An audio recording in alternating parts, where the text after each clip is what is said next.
এগুলো তো হচ্ছে বিজেপির হঠকারী রাজনীতি।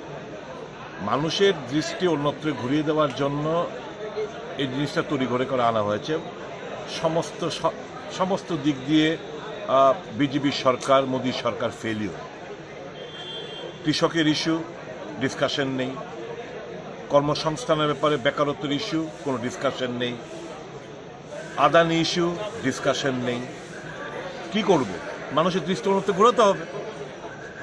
কিন্তু ওয়ান নেশন ওয়ান পোল বিল উত্থাপন করেছেন, কিন্তু এটা কনস্টিটিউশন বিল।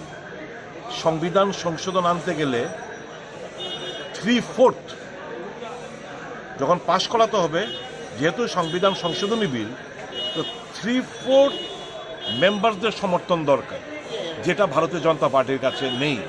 কাজে এটা ইন্ট্রোডাকশন মানে হচ্ছে অন্য সব ইস্যুকে ধামাচাপা দিয়ে মানুষের দৃষ্টি, মানুষের কথাবার্তা টিভির পর্দায় যেন এ নিয়ে আমরা আলোচনায় ব্যস্ত থাকি, আসল মুদ্রা থেকে আমরা দূরে গুটিয়ে রাখতে পারি। এ হচ্ছে তাদের ইস্যু। এটাকে নিয়ে কী বলবো? আমরা তো গুরুত্ব দিই না। এটা সংবিধান বিরোধী, কনস্টিটিউশন বিল, আর বিজেপির কাছে নাম্বার নেই। কাজে এই বিল কখনো পাস হবে না।